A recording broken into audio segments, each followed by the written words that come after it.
Assalamualaikum warahmatullahi wabarakatuh. Pada kesempatan kali ini saya akan menjelaskan koneksi antar materi 2.3, yaitu coaching untuk supervisi akademik. Nama saya Lia Laila Sarah. Saya adalah calon guru penggerak angkatan ke-7 dari Kota Bandung.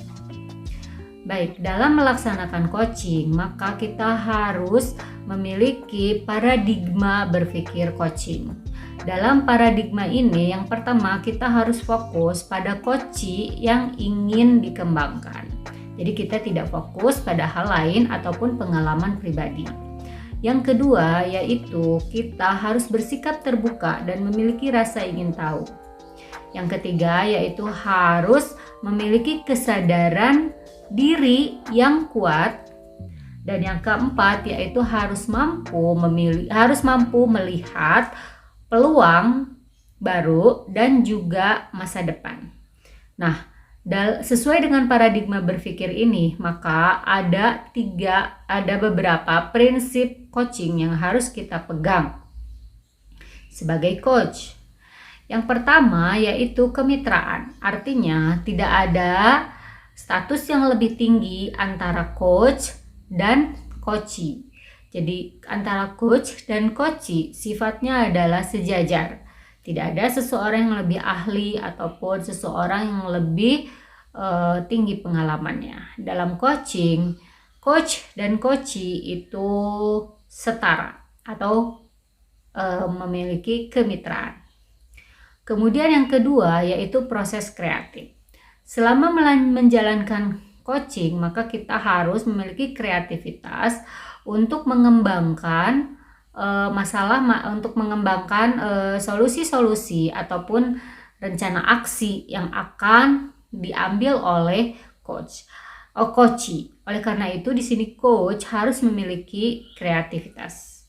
Kemudian yang ketiga yaitu harus memaksimalkan potensi. Sesuai dengan prinsip paradigma berpikir coaching tadi, maka seorang coach harus memaksimalkan potensi dari coachee.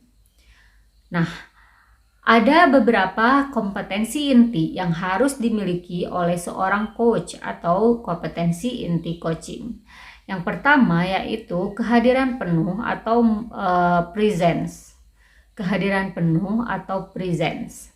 Nah, dalam hal ini coach harus hadir secara penuh, menghadirkan pikirannya dan juga waktunya ya untuk menyimak coaching yang sedang dilakukan dan tidak memikirkan hal lainnya.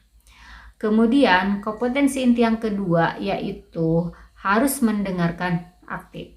Seorang coach itu harus mendengarkan dengan seksama apa yang disampaikan oleh coachee sehingga coach dapat mengambil esensi dari apa yang disampaikan oleh coachee dan melakukan proses kreatif untuk menghasilkan sebuah solusi yang nantinya itu akan ditemukan oleh seorang coachee. Kemudian yang ketiga yaitu membuat pertanyaan yang berbobot. Nah, seorang coach setelah mendengarkan aktif maka dia akan memberikan respon ya ataupun pertanyaan-pertanyaan yang didasarkan pada data dan fakta-fakta yang disampaikan oleh coachee. Sehingga di sini coachee dapat mengembangkan rencana aksinya secara mandiri berdasarkan pertanyaan-pertanyaan, arahan-arahan yang disampaikan oleh seorang coach.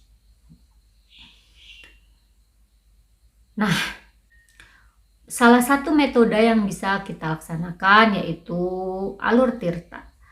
Dalam melaksanakan coaching, yang pertama kita harus menggali terlebih dahulu tujuan apa yang akan dilaksanakan dalam coaching tersebut. Di sini coach harus menggali apa tujuan yang ingin dicapai oleh coachee. Jadi di sini tujuannya tidak ditetapkan oleh coach, tapi bagaimana coachee dapat menyadari tujuan adanya coaching tersebut. Kemudian yang kedua yaitu identifikasi. Coach harus mampu mengarahkan atau tadi memberikan pertanyaan-pertanyaan yang berbobot agar membuat coach mampu mengidentifikasi apa-apa saja permasalahan yang dihadapi oleh coach tersebut. Dari identifikasi tersebut, maka selanjutnya adalah menyusun rencana aksi.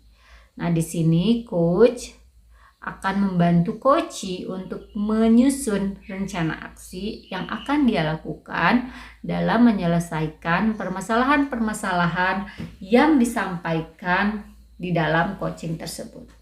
Dan yang terakhir yaitu tanggung jawab. Di sini coach akan membantu coach untuk tadi menyusun rencana aksi yang dapat dipertanggungjawabkan, yang dapat dilaksanakan sehingga dapat menyelesaikan permasalahan yang diangkat dalam coaching tersebut.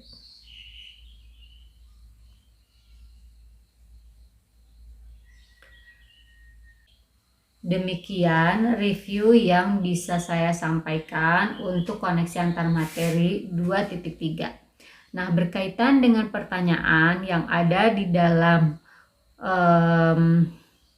tugas koneksi antar materi, yang pertama adalah bagaimana peran seorang guru penggerak dalam coaching ini di sekolah. Seorang guru penggerak harus memiliki kompetensi inti coaching dan berperan sebagai coach agar dia bisa menjadi coach untuk mengatasi permasalahan-permasalahan yang terjadi di sekolah, sebagai coach untuk teaching fellow untuk guru-guru lain yang ada di sekolah dalam mengatasi ataupun mengimplementasikan pembelajaran yang berdiferensiasi dan juga pembelajaran sosial emosional. Dengan demikian diharapkan seorang guru penggerak ini mampu akan menjadi leader, akan menjadi coach yang berperan di sekolahnya, memiliki inisiatif perubahan ke arah yang lebih baik, melaksanakan pembelajaran yang berpihak pada kebutuhan murid. Demikian koneksi antar materi yang saya sampaikan. Terima kasih atas perhatiannya. Assalamualaikum warahmatullahi wabarakatuh.